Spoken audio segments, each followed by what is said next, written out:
ఆ మహాలక్ష్మి మళ్ళీ భూమి మీదకి రావాలి అనేటటువంటి సంకల్పంతో శ్రీ వెంకటేశ్వరుడే అమ్మవారి కోసం తిరు ఈశానూరు అంటారు. ఆ తిరు ఈశానూరు క్షేత్రంలో కోనేటి ఒడ్డున కూర్చుని తపస్సు చేశాడు. తపస్సు చేస్తే కార్తీక మాసంలో శుక్లపక్షంలో పంచమి శుక్రవారం తిథి నాడు సహస్ర రేకులతో ఒక పద్మం విచ్చుకుంది.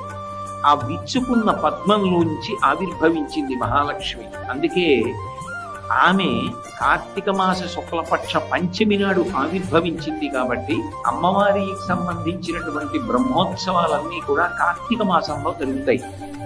ఆ తల్లిని వెంకటాచలానికి రమ్మని స్వామి అడిగారు. నీ కోసమని భక్తులు ఎందరో కొండ మీదకి వచ్చి నిన్ను సేవిస్తూ ఉంటారు.